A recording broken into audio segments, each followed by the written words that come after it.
Is FuelPhase actually legit, or are you about to waste your money on another fuel saver gadget? I looked into it carefully, and there's something important you need to know before buying. So, FuelPhase is a plug-in device that claims to improve fuel efficiency and boost your car's performance. Now, well, that sounds great, especially with fuel prices going up. But here's the issue.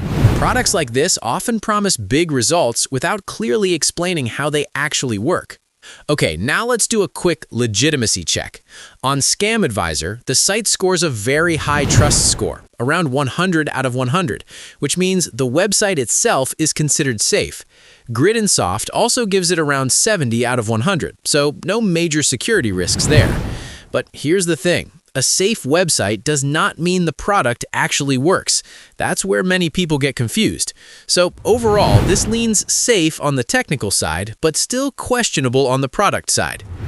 Moving on to real user feedback, this is where it gets concerning. On Trustpilot, there are 0 reviews and no rating at all. And for a product being advertised heavily, that's a red flag.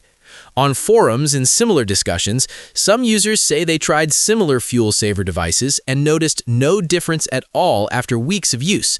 The pattern here is simple. Claims are strong, but real results are unclear. Pros: it's cheap, simple, and easy to install. Cons: no proven effectiveness, no verified customer feedback, and a high chance it does absolutely nothing. Now here's the biggest issue. Experts and real-world testing have shown that these plug-in fuel saver devices generally don't work. They can't magically improve fuel efficiency without actual mechanical changes. So basically, the entire concept behind products like this is already questionable. So here's the bottom line. The website itself looks safe, yes, but the product has no real proof, no trusted reviews, and relies on claims that experts don't support. Don't risk your money here. But at the end of the day, it's still up to you. Just make sure you protect yourself and always use a secure payment method. That's about it. If this helped you avoid a bad purchase, drop a like, and I'll see you in the next one.